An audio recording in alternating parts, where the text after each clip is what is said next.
Murag masinadyaon ang pagsaulog sa Family Day nga gipasiugdahan sa lokal nga kagamhanan sa siyudad sa San Carlos, pinaagi sa City Social Welfare and Development Office niadto Setyembre 25, 2009 dito sa Senior Citizens Building sa may Reclamation Area, Barangay 3. Ang mga pasundayag sama sa pagkanta o baile nga gihimo sa mga nitambong sa nasampit nga kasaulugan mao'y naghatag og kasadyaan alang sa tanan.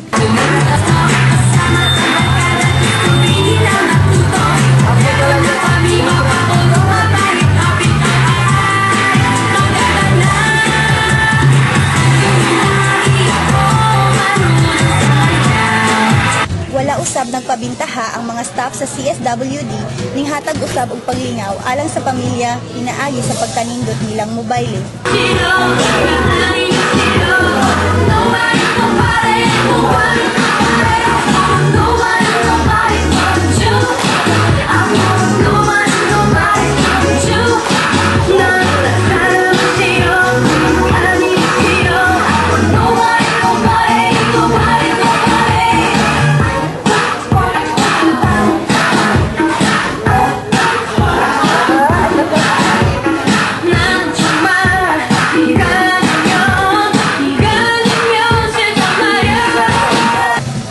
Sa maong kasaulugan, mao ang si nanay ay matatag sa lahat ng bagay.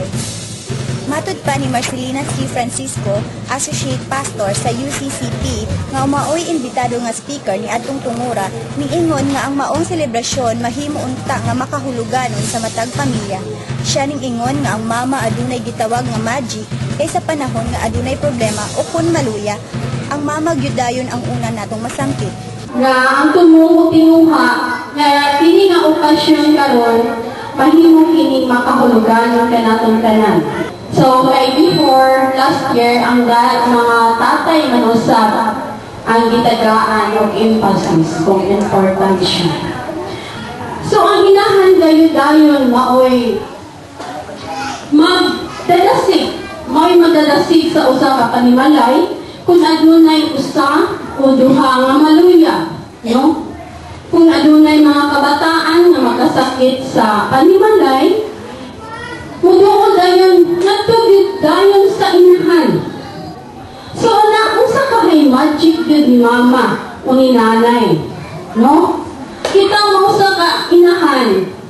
Siguro atong mabati usab kini gikan usab sa atong mga inahan usab. Kailanong nanay magyudayon ang ating nga pangitaon. Si Cynthia Mirandez, CSWD officer, maoy nag-welcome sa pamilya nga ningtambong og siya ni ingon nga karong tuiga ang mga mama na usab og gitagaan og dakong importansya kay niadtong ning aging tuig ang papa man ang gitagaan og dakong pagtagad.